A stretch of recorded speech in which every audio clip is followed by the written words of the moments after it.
and some of them can be very creepy whenever I want, because I haven't.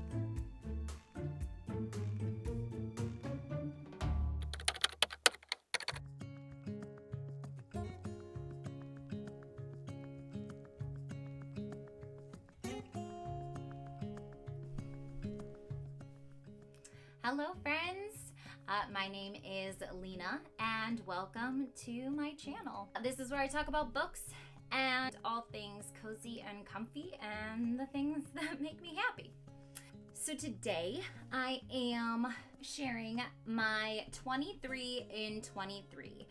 So the way that I'm doing it this year, I'm challenging myself, and the 23 books that I have here are physical books that I own that are on my shelves. I need to read these before I can purchase more books. I have a book buying problem, as I'm sure many of you do as well, because you're here. I need to get that under control. It's tricky because I like to have a lot of books that I haven't read on my shelves. I'm not like a person who feels like, oh, I haven't completed it, like I haven't completed a goal or something like that if I've got books on my shelves, because I like to be able to go to my shelves and kind of browse and pick up something that I haven't read before. I think it's exciting. I think it's fun. But these are ones that like I've been meaning to pick up, and then like for whatever reason I've just not gotten to them yet. So I've separated them into a few categories to kind of try and break it up a little bit. But this is a TBR, so I really don't know very much about these books at all. So I won't be talking very long about all of them, but I will share them. And then as time goes on, I'll probably vlog while reading and share how my experience is going. So, coffee. So the first little stack that I have are my book of the month books that I haven't read. First I have The Cloisters. When this was like pitched, it said to brush up on your art history.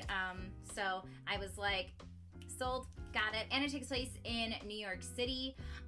Like the main character works at the Met, so I think there'll be just like some fun connections and things that I really enjoy. So I'm excited for this one. The next one is The Light Pirate. This one I got in December. I think that it is an environmental, I don't know. But anywho, very passionate about climate change. So I was like, oh, that sounds like it will interest me very much. So got that one. Lessons in Chemistry, which I know nothing about. I know that it's historical fiction. I know that the word chemistry is in the title, and in the reflection of her glasses, I see lots of beakers. She seems a smart, strong woman, and I feel like I've heard a lot of people say that they loved this one, so I'm excited for that. And then my last book of the month book that I had gotten in July. I can't believe I haven't read it yet because everyone keeps talking about it, but tomorrow and tomorrow and tomorrow. I originally bought it because I was like, wow, that cover is beautiful. It has to do with video games. Okay, I'm there. Yeah. So those are my book of the month books. Next I'll do short books. These are some shorties that'll be quick to get through. On Earth We're Briefly Gorgeous by Ocean Vuong. I can't believe that I haven't read it yet, but that's okay. I'm starting with this one. I have just heard that the writing in it is really beautiful, so we'll see. I'm nervous. Next is Before the Coffee Gets Cold. I bought this like the first time I heard anybody mention it. Haven't gotten to it yet. I can't believe it. This is another one people have been saying lots of great things about. The next one is Pure Color. I think like all I know about this is that like a guy wakes up lost in a leaf or something, which I was like, oh, okay, yeah, great, yep, I'm there. A new novel about art, love, death, and time. Yes, I'm looking forward to this very mysterious story that I don't know very much about and want to keep that way. And the next, I guess this kind of segues into my next stack, but this is a very short series. I'm kind of counting these as one. So A Psalm for the Wild Built, and then the sequel, A Prayer for the Crown Shy. A Monk and Robot book. What?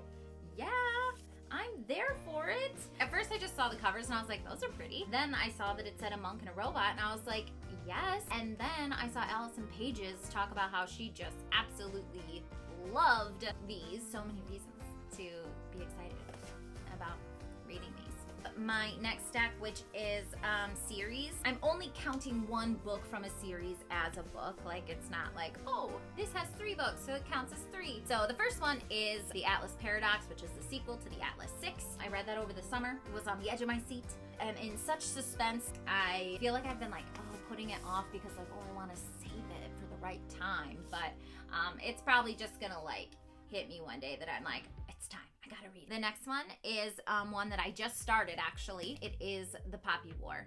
Boy, I'm nervous. Yeah, and there's 3 books in this series, so I sense that there are many tears ahead for me. The next is The City We Became by N.K. Jemisin. I learned that I love science fiction this past year reading. I just found that like, wow, lots of my favorites were science fiction books. I believe it's a duology, or there are only 2 out. That'll be a bummer if I like think it's a duology, but then I'll have to keep buying books, but it's okay. I love any kind of like urban fantasy. Yeah. And then the last series book is Daughter of the Moon Goddess. Yeah, just haven't gotten to it. I ordered this when I ordered The Girl Who Fell Beneath the Sea, which I read right away and just loved and was obsessed with and still just love so much. And because I had such a great time with that book, I'm nervous then to start another fantasy. I know it's based on Chinese mythology because I'm not a big fantasy reader. And seeing that there's like quite a bit in these stacks. My next stack is just kind of random books that I saw mentioned and was intrigued right away and had to buy. Miscellaneous, I suppose. So first, my only classic in the stack, I believe, is Rebecca. I haven't read it, but I love ghost stories and I love classics. So sounds like I'll really like it. Mother Thing. I had bought this to read for like, I think during October, during one of like the spooky readathons. The cover, like I think this cover is amazing. And Katrina had read it, had reviewed it. I don't know. I don't know. I feel like I'll like it. The next one, it's in such rough shape because like I've been intentionally reading it slowly, but I started it after the first. Harvey Fox is like really rough on my books, so they get like weathered really quickly. But Never Let Me Go by Kazuo Ishiguro. I haven't read it yet. I've started it and I've just gotten through the first part and things are starting to kind of like pick up pace. But I'm very nervous for my friends in this story and my heart as I experience this story. So we continue. Cleopatra and Frankenstein. I think this might have been a cover buy because I think the colors used are stunning. I don't say stunning very often, so I mean, I'm nervous because I know it's gonna have like some pretty like difficult subject matter, judging by the cover. But I hope that it becomes a favorite. It says that it shimmers with wit and wisdom, so sounds promising. Next is Lonely Castle in the Mirror. Why haven't I read this? I bought this so long ago. I've had this forever. And it's one of those things that like I have really high expectations for, so I'm afraid of being let down, and so I haven't read it.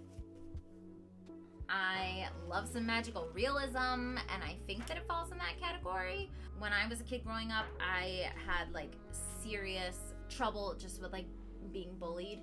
I am interested to read this and connect with this young character, so hopefully experience a little bit of healing of my own inner child through this. In another world, we were already friends, so I'm no longer alone.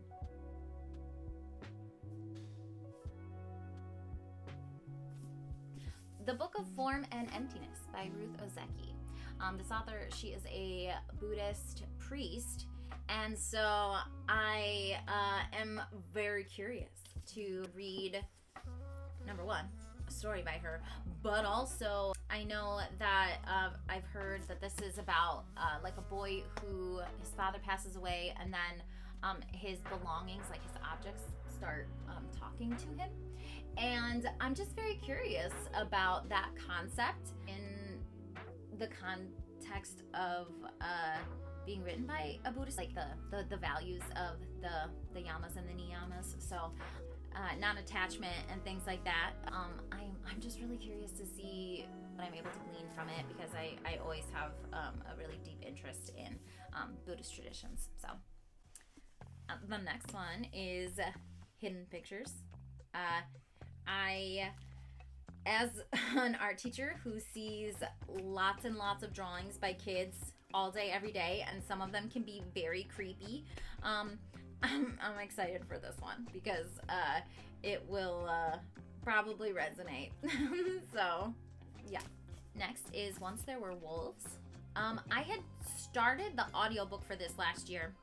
And like as soon as I was hearing it, I was like, you know what? No, this is a book that I'm gonna want to physically read. And so I stopped it and I returned it to the library. I have the physical book now and can start it whenever I want, because I have it. I own it. But I think that it says that it is like an environmental horror. So curious. Sea of Tranquility. Love this cover, for one. I think I've seen a lot of people say that they really enjoyed this one. It was one that I was really looking forward to before it came out. And then I think I got distracted by How High We Go in the Dark, because they came out at around the same time. And I loved How High We Go in the Dark. And so I guess kind of like forgot about this one, I guess. But I think that this is also science fiction, so. My last book, oh wow, is Piranesi. Why haven't I read this? I don't know. I think I've heard people say like, oh, if you love, weird, like the back of it is like printed, like this is printed, not a sticker, but it's like crooked, but it was like printed on there crooked. What? Is it supposed to be like that? I guess maybe it's supposed to be like that. What? That's so weird. But I have read Erin Morgenstern and Madeline Miller, and they both blurbed it on the back. And I know this is the same author as Jonathan Strange and Mr. Norrell, which I've heard lots of great things about, but I can like never find it anywhere.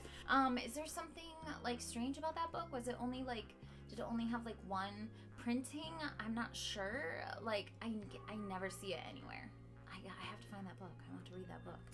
Yeah, but Piranesi, that's the last one on my list. I have quite the assortment here. So many books to read and explore.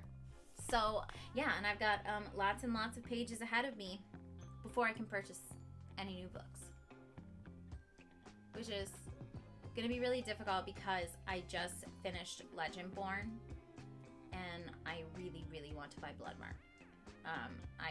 I really, really want to see what happens next. I'm on the edge of my seat with that one, so it's gonna be really difficult. So, but I am starting with On Earth We Are Briefly Gorgeous, The Poppy War, and Never Let Me Go.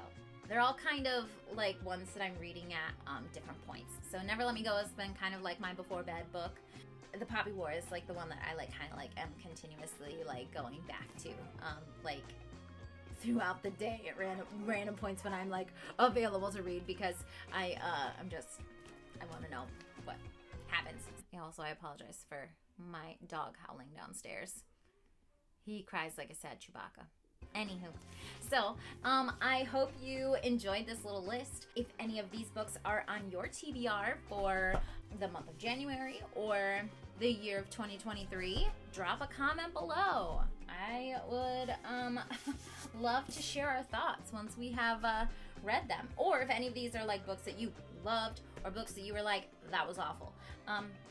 Also comment below. I want to know. I want to talk about it. So I hope that you enjoyed this. If you did, feel free to like and subscribe. And I will see you next time. Bye.